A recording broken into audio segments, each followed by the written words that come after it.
Okay, so the music has been really good. I mean, even Tim talked about it. Great songs. You're listening, of course, to the Social Impact Show with me, Sam Marshall. What we do every Wednesday, it's called Winning Women's Wednesdays, but I got to do this first.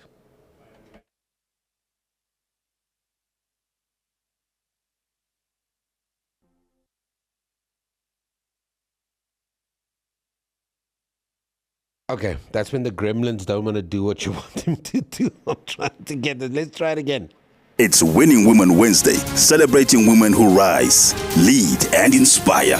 Right here with Katie and Sam. Yeah, that's what we do every week. Katie, Mohamed, how are you? Absolutely. That was awesome. Thank you for that. That was like a real surprise. I thought I'd keep it as a surprise for Yeah. you. But the technical gremlins, and when I mean technical gremlins, I mean me, messed it up. That's How right. are you doing? I am fabulous. That's good. May I ask, why are you fabulous?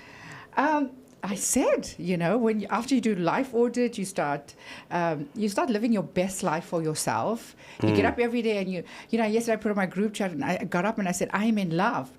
Can I tell you, 5 of them called me and said, from last night to tonight, what happened? Like, I'm in love with myself. Okay, that's important. I like that. So that's why you feel fabulous, is when you start being in love with yourself. I woke up this morning, worked out.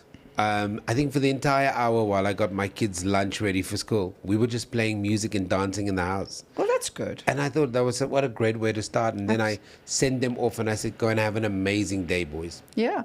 I bumped into someone in the mall yesterday and they said, they asked, so what are you doing now? And I'm saying, living my best life. I don't think she took it very well because then I think 2 seconds later she says, I mean from work. And I was like, okay, well, maybe you should say. That's a different you know conversation. What I mean? That's a different conversation. So yes, I'm living my best life.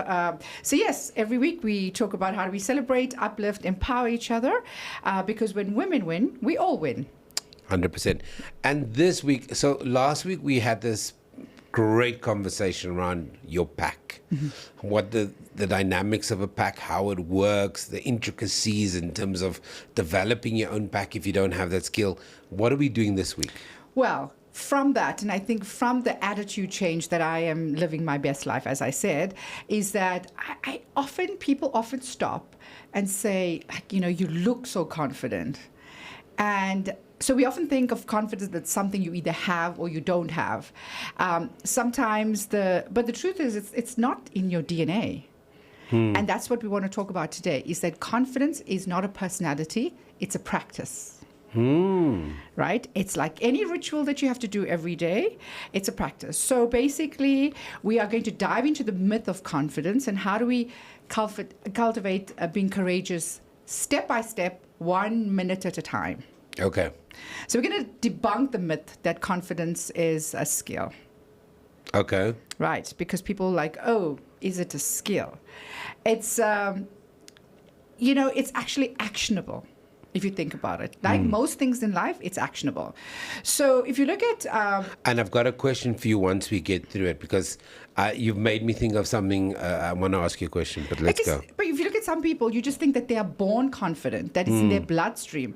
But I think we need to stop romanticizing that she is born with it or he is born with it. The truth is, it's influence, confidence, and leadership. All are skills that you attain with commitment and consistency. Okay. So these are not gifts that people think you have. Oh, you walk into a room. It's not a gift. It's like a muscle. You're a confident person, right? I've seen you in rooms. You're a confident person. Yeah, but I had to work on it, right? Okay. So think about confidence like a muscle. Like when you go to a gym, right, and you build up their muscles. And it's a continuation thing. Every day you go to gym, you build up a muscle. So I think if you think about confidence is like a muscle, the more you use it, the stronger it gets. Yeah. And confidence is not about being loud or being perfect or being an extrovert. I mean, if anything, I say I'm an ambivert. What's an ambivert? Okay, an ambivert is is a... I know what is in relation to ambience. No. So you get an introvert, you get an extrovert, and then you get an ambivert. Okay. An ambivert is somebody like me that loves to be in crowds, but I'm in crowds for a specific reason, but I also like my alone time. So, people are like, oh, I'm an introvert, you're so extroverted. No, we are ambiverts. We don't mind being in crowds, but we also like being our alone time. So, like I said, it's not about being loud or overrated or perfect. It's really about showing up. And very interesting. It's about showing up even when you're uncertain, even when you're uncomfortable. I mean, I've stood on world stages. I'm on red carpet events. I've done a podcast. I've done television shows, talk shows, interviews. The difference is I've trained myself on how to show up at the different spaces. So what do you do with that? Isn't it practice? So if you're going to do a red carpet, there's going to be media there. It is so you've got to erase the fear and make sure that you practice. Like everything, we talk manifestation, we talk, when we have to rehearse. I mean, as keynote speakers, as motivational speakers, some people can speak off the cuff, but also you've got to be relevant to an audience. So you have to also rehearse according to your audience. So you have to... That's the action you're talking about. Yes. So you've got to equip yourself in spite of your fear. So then it says that confidence comes through repetition.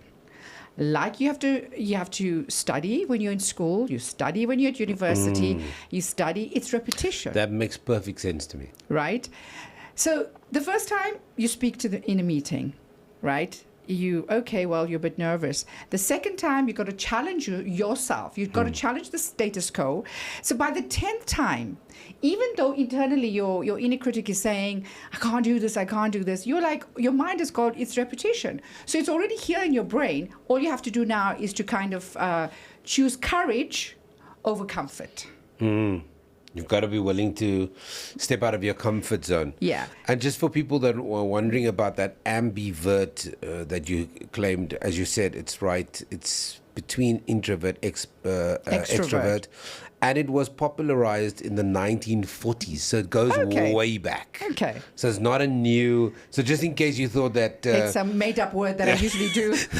that Katie came up with it. In actual fact, it was... popularized by psychologist Hans Eichnig in the 1940s. Yeah, so that's where it goes back to. Okay, well there you go. I think most of us are ambiverts. I think that's a fair thing to say, because I was wondering as you're saying it, and now looking at it, I'm going, am I an ambivert? And I think you're right. Most of us are. Yeah, most of us are ambivert. So I often say to women that I mentor, you don't wake up confident. You wake up committed to being confident. Okay. Right. So, and I think that is the difference. You don't like, oh my God, I'm going to have a beautiful day. Maybe she's born with it. You remember? Absolutely.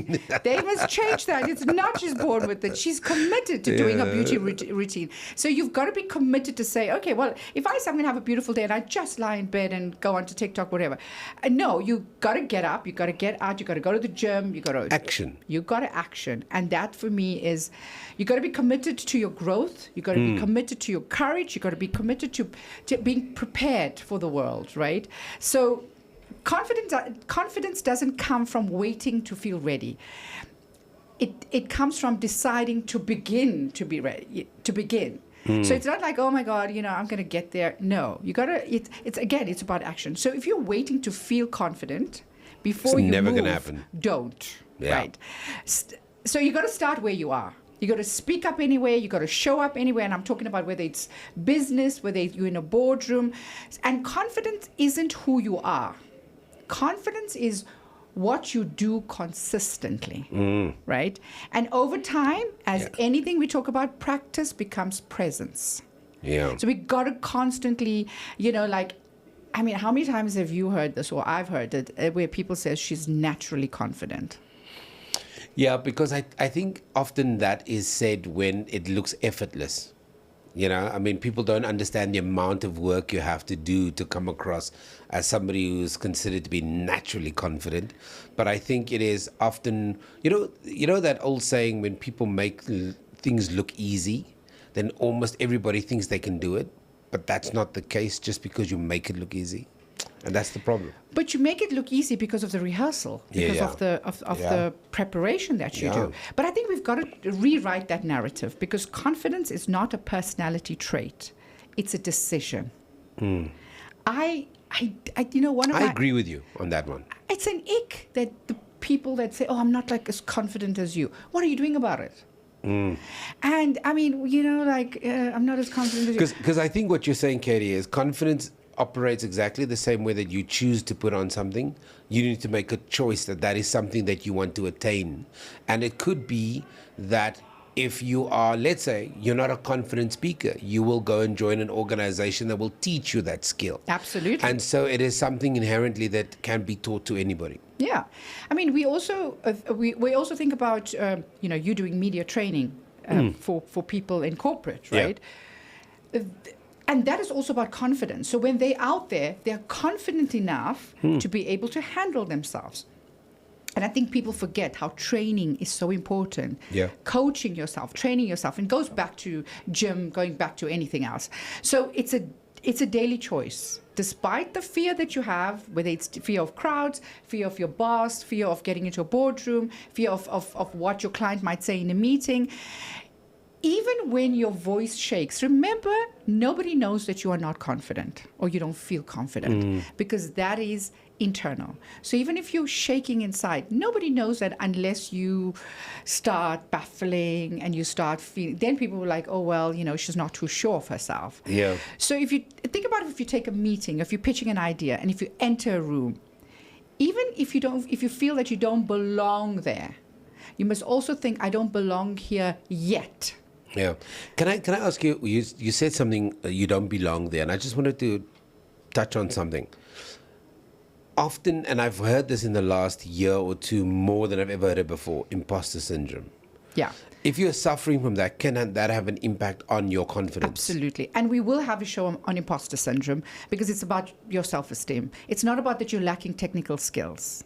It's not about that you can't do the job. It's that inner critic inside, that we've got to silence that inner critic. And we will have a whole show about imposter syndrome, because do you know that even Albert Einstein had imposter syndrome?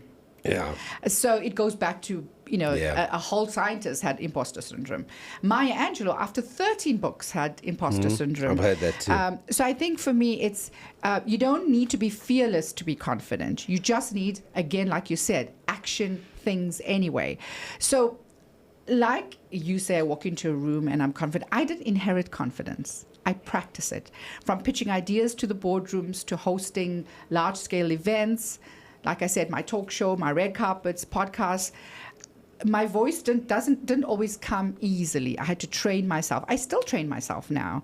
The way I speak, the way I want to speak, the way I want to see, changing my tone as my mom always used to say, I've had such a high-pitched voice back in the day. And that always, because, you have, you have this high-pitched voice, you're kind of annoying, like sometimes.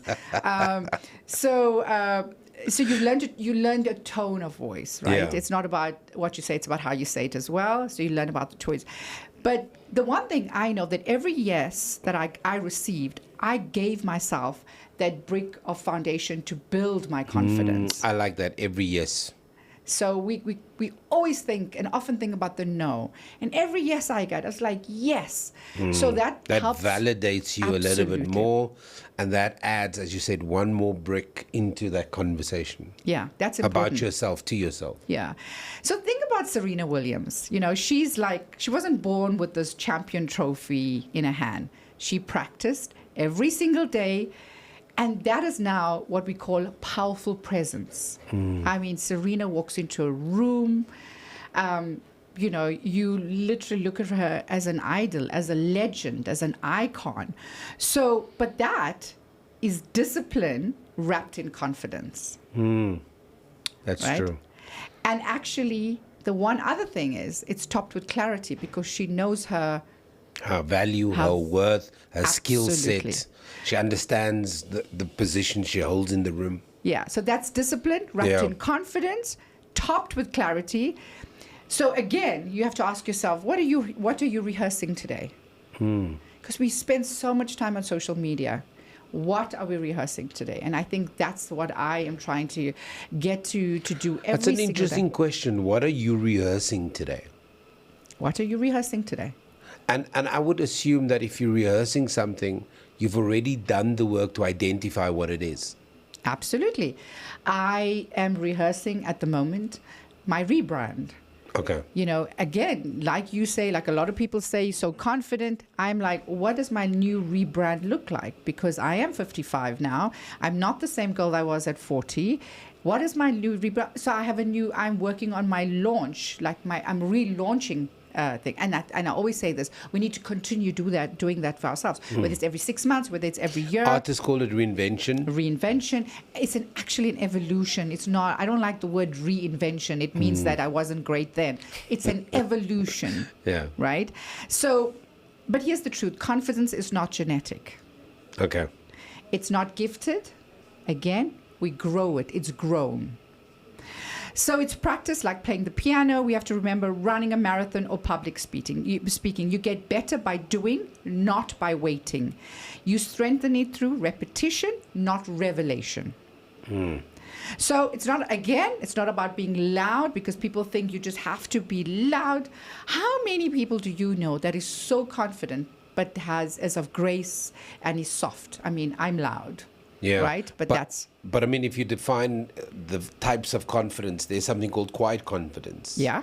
You know, that a lot of people have.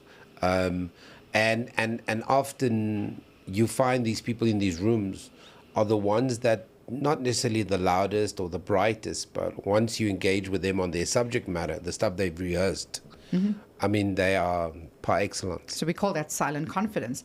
So a confident person isn't necessarily fearless. They are more familiar with their discomfort. So, and I think we need to look at it. It's like, what am I not That's comfortable? so interesting and super deep. But I mean, we know what we're uncomfortable about, right? A lot of us don't. Well, we have to do the work. And that's part of that audit thing we talked about. But you've got to train your nervous system, because it all goes back to our nervous system, how our brain is functioning. And I think as we doubt ourselves, so that's when the doubt kicks in. But I think we need to start building a memory of courage. You know, we talk about muscle memory. Yeah, we do. Why don't we start building the memory of courage? Because then we are bigger than our dreams and goals if we start building up that courage. And courage is, like I said. I've now heard somebody say that twice in the last 3 weeks, where in your case it's memory of courage, which resonates with me. But we had Leon Dube here 2 weeks ago, and he talked about, what if you actually believed that you could do it? What if you actually believe the stuff about you? Yeah.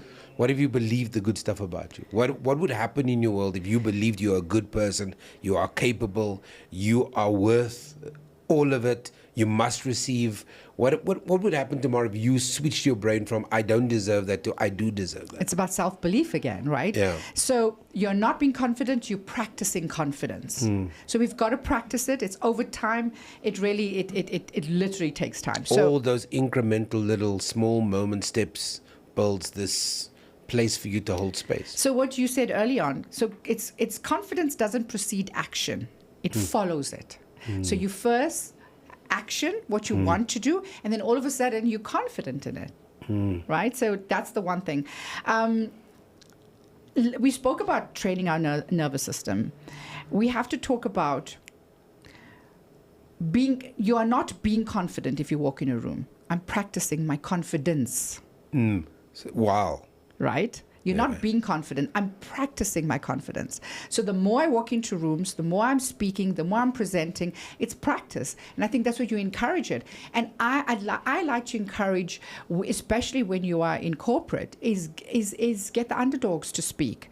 Put them on the spot sometimes. You know, if you're leading a meeting, say, okay, well, Sam, what do you think about it? Or Tim, what do you think about that? Put people on the spot, help them build their confidence as well. So it is a responsibility. I want to ask a question. When you're saying that when you walk into the room, you're not confident, you are busy practicing being confident, does that mean then that you allow yourself some room for mistakes? Because if you are in the practice, we all remember the gymnast who tries to do the backflip Yeah. and then she can't get it right, and then she has the coach, and then they try it 500 times, and then you see at the Olympics. So does the practice allow you to also then, in that practice, have room for the mistakes? Absolutely, and you can apologize for it, right?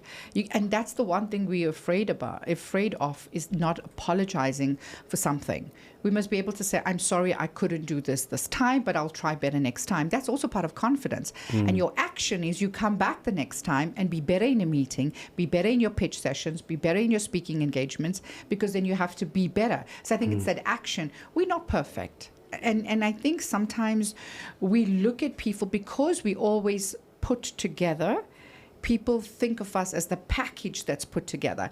But that's another thing about confidence, is look the part. You know, back in the day, it reminds me of my English and Afrikaans teacher used to tell me, go home. And I mean, I ended up being a newsreader, because my teacher used to say, go home, stand in the mirror and read your book. Read out loud. And it's something that I do with my kids now too. And it's quite interesting that just hours and hours of reading to myself in the mirror loud. And one of the jobs I had was reading the national news. But that's old school, right? Yeah. Because I know, and I write about it in my book as well, is I used to read the newspaper to the boys in my neighborhood, and I used to bribe them into some kind of food because I wanted to be a newsreader. So It was. I used to bribe them with some food that I was making desserts and stuff. Well, it must have been about 10 or 12. But I did. And the thing is, I would read the newspaper to them because I used to watch Gillian van Houten, and I would love to have read the news back in the day because, again, there were no people of color on television. Yeah. And then my dad used to let us read, okay, fine, I'm older than you, but like Brighter English. You remember Brighter English? Yeah. Read that aloud. Oh, wow. Enunciate it. Read that aloud. Do spelling around. If you think about that from school, from university, if we can actually think about how we are working these days, we're working quietly behind our laptops at school. I don't know if we have that now because, you know, my kids are much older, but you have younger kids. Do they do that in school? And it's not calling kids out. It's trying to build their confidence. Stand up, Sam. Would you like to read to the class this paragraph? And they do. And do they do that now? Yeah, but I've because of the work that I do. So when my sons read at night while we either making food or whatever, I want him to see the commas, and I want him to see the full stops, and I want him to see the exclamation mark, and I want him to read the way the story is intended to be read, not just monotone and go through it. Absolutely. In a monosyllabic. So he goes through it, and I make him read the passage again if I feel you haven't added any depth they do. And we've gotten some really great feedback at the teachers, parent-teachers meeting. So that has changed. So realistically, we all are storytellers because that is about being a powerful storyteller. So when you are pitching your business, you're a storyteller, and you want people to believe what you say. And the way to believe them is not the monotone. People get so turned off, and all of a sudden you're there, you start, and you're very present. Yes, but it comes back to your point of just practicing your in practice of confidence. You know, and it's that. And the example was just that. You know, that's basic act that my teacher mentioned all those years ago. Go and stand in a mirror, just read out, and if you do that often enough, you become comfortable with reading. You know? And I wished, because I used to practice at home, and I used to wish, I used to always wish my teacher would call me to read out. Me too. It was the other way around, huh? Like some people would say, don't I call would me. get annoyed. I would get annoyed if somebody else was reading. Yeah, so it would be like, other kids would be like, don't call me, like, don't call my name. Yeah. I would be like, call my name, my Yeah, no, name. me too. Yeah, so that's why we No, get on. that was a big thing for me. I actually got annoyed when I had other kids read because I was like, Tim, did you wish your teacher called you out? I got called out. I really enjoyed that. Yeah. Tim's one of those kids. Yeah. Tim's one of the kids that did it. So let's talk to our audience. What's the one thing you're avoiding because you think you're not confident enough? And that's the homework we should give them. And they should DM us, reach out on socials, and let us know about what's the one thing they are avoiding because they think they are not confident enough. You know what? That's interesting. Because I wonder what it would be. Is there? I don't think there's anything you're avoiding, right? Lots of people are saying I'm avoiding pitching. I'm avoiding pitching because, that's the one big thing. A lot of avoiding pitching. Not confident when it comes to dating, going up to a guy and speaking to a guy. I mean, that's another thing. I met a new associate yesterday, and he was telling me about how he met his girlfriend, and he's so shy. And I was like, how, you are so shy and you have this Russian girlfriend? And he said, well, I noticed her, and my friends came to me and said, it's so boring here, we got to get to another club. And he says, this is my chance, and he's like short, he's not like a big personality. Yeah. He is like quite shy, and he says, this is my last chance. So before his friends decide to go to the new club, he's like, I'm coming just now. And he actually gathered the strength, again, courage over comfort, going to the girl and said, can I buy you a drink? And he wasn't going to even be sitting there, but he just wanted to break the ice. And he said 3 months later they are dating, and she now said if he wasn't going to come up to her, she was going to go up to him. Oh, I'm not so sure about that, but okay. And then he asked, and he said, so I said, what would you think? And he says, actually, I don't mind a girl coming up to me and saying hello. So I'm going to try that. Wow. Okay. So I'm going to be brave enough to try that soon. So that's the one thing. Can we send a camera with you? Oh my word! Can we edit it, Tim? Can we edit that? Okay, we can. We can edit that. Can we film you being uncomfortable?